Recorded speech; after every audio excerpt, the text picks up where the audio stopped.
Stay. Hello Sagittarius, Sun, Moon, Rising, and Venus signs. Kamusta kayo? Sana po nasa mabuti kayong kalagayan. Welcome back po sa Star Tarot. Kung bago kayo dito, welcome din kayo. Thank you sa inyong support. I truly appreciate it. God bless you all. O naman sa akin ni Sag ay inner worlds. Ayan. So, napakagandang reminder ito sa inyo Sagittarius that your external world is a reflection of your inner world. No? Mirror lang kung ano nangyayari sa 3D reality natin. That is what is happening, no, sa loob natin. Yan ang nasa isip natin, yan ang nasa puso natin. Kaya yan ang nagma-manifest, no, sa external world natin. So laging mahalaga na lagi tayong aware sa kung anong iniisip natin, kung anong nararamdaman natin, because that is exactly, no, na makikita natin sa 3D reality natin. So ascension, and your soul is evolving to higher states of consciousness. You are ready for this. Ayan. So parang ang iba sa inyo dito sa Sagittarius is merong spiritual awakening. Maaring ang iba sa inyo dito is embarking, or maybe, no, you are already treading your spiritual journey. Maaring ganon ang ganap, no? Strength, you are being guided by the cosmos. Stay strong. A positive outcome is assured. So, napakaganda, no? Magpakatatag lang kayo. Ano man ang inyong pinagdadaanan sa ngayon, no? Paandarin ninyo or buhayin ninyo ang strength ninyo, ang inner strength, encourage ninyo, because malalampasan at malalampasan ninyo yan. No? So, stay positive. Huwag kayong paghinaan ng loob. Don't despair, no, or don't lose hope. Always hope for the best possible outcome, because that is what's going to manifest sa buhay ninyo. Yun ang maa-attract ninyong energy. Okay? So, what else? Massage. We have prosperity. Holy moly, napakaganda. There is abundance, there is prosperity, there is financial success coming your way, Sagittarius. It is on its way. So talagang bonggang-bonggang kaperahan, kayamanan, financial gain, no, additional wealth ang parating sa inyo dito. So really, really gorgeous. We have Archangel Phanuel. There is hope, optimism. Yan ang sinasabi ko sa inyo kanina.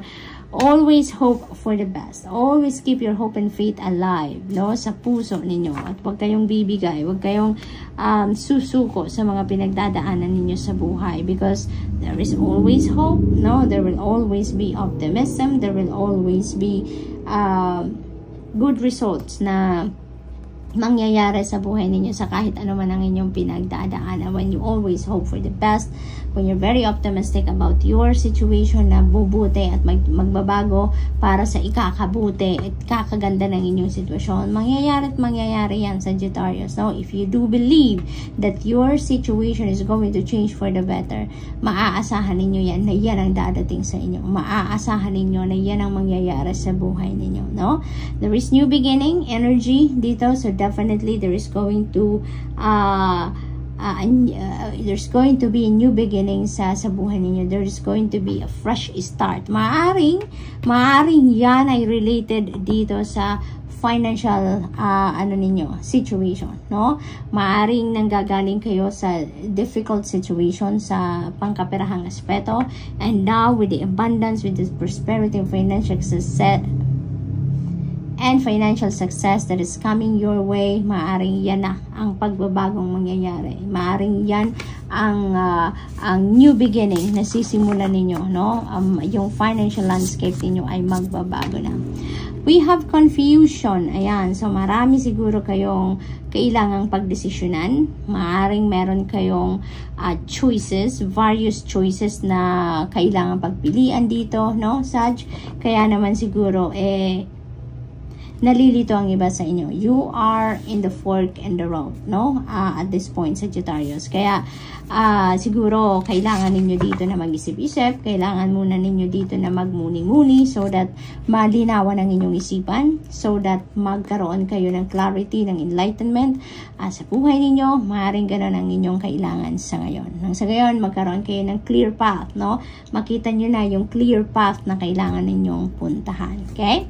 So, what else? For Sagittarius, we have Queen of Wands. Ayan. So, this is creativity. This is about abundance. This is also about success, no? So, maaari talaga na financial success ang parating sa inyo, no? Maaari talaga na yung mga pupukosan ninyo ngayon, mga proyekto, endeavor ninyo, or kung ano-ano pa man na ginagawa ninyo, no? Maaring yan ay maghahatid sa inyo sa ngayon ng financial gain. Maaring yan ay maghahatid sa inyo ng financial success, ano, prosperity and abundance. So, maaaring ganun ang ganap dito for some of you. So, this is really, really beautiful. We have the sun energy. Ang swerte-swerte ninyo sa ngayon talaga, Sagittarius. The sun is the most optimistic and the most optimistic and uplifting energy, no? Napakaganda nito kasi magliliwanag ang buhay ninyo, magliliwanag. Itong confusion na yan, that is going to fade away at malilinawan na ang inyong kaisipan. Magkakaroon na ng linaw ang pag-iisip ninyo sa ngayon at maiisip nyo na dadating na sa kamalayan ninyo kung ano ang mga dapat ninyong aasikasuhin, ano mga dapat ninyong ipa-priority, ano ang dapat ninyong gawin, yung mga ganon, no? The sun is going to cut through the darkness sa buhay ninyo. Kung ano man namang pinagdadaanan ninyong mga difficult circumstances sa buhay ninyo, makakaasa kayo that is going to change for the better, no? Makukuha nyo na ngayon na yung solusyon sa problema, mahahanapan nyo na ngayon ng way out, kumbaga mga challenges ninyo sa buhay, no? There's going to be happiness going to surround your life sa ngayon. Magiging masaya kayo, magiging successful kayo, magiging joyful ang pakiramdam ninyo, and talagang positive changes will be coming your way dito sa Sagittarius. Kaya napakaswerte ninyo. But that's meron pa tayong prosperity. So talagang gaganda, lalo-lalo na ang inyong pangkaperahang aspeto, no? Eight of Wands, another beautiful energy. Everything is going to speed up. Kaya kung ano man ang confusion na yan, talagang definitely that is going to, to be dissolved na. No? Mawawala ng confusion na yan. Bibilis na ang lahat, tatakbo na ang lahat. So ngayon, malilinawan ang inyong kaisipan. You'll be able to find the right path na dapat ninyong tahakin sa ngayon with the sun energy. Kaya, from here on, talagang uusad na ang lahat. Gagalaw na ang lahat. You're going to move forward na. At mabilis pa, no? Mabilisan na dito ang galawan, ano? There will be, lifting na ng mga delays, mga blockages. Mawawala na ang mga yan at magkakaroon na talaga dito ng progress, ng development at pag-move forward na ng lahat-lahat, no? There will be good news coming in then dito that could be regarding different opportunities, no? That could be financial opportunities, that could be travel, no? Kasi meron din travel energy sa Eight of Wands. So maybe balita na yan, ano, na hinihintay ninyo na kung na-approve na ang visa ninyo, kung saan man kayo papunta, nagkaroon na kayo ng ticket, may issue ng plane ticket ninyo, or may issue na yung mga work permit niyo, no?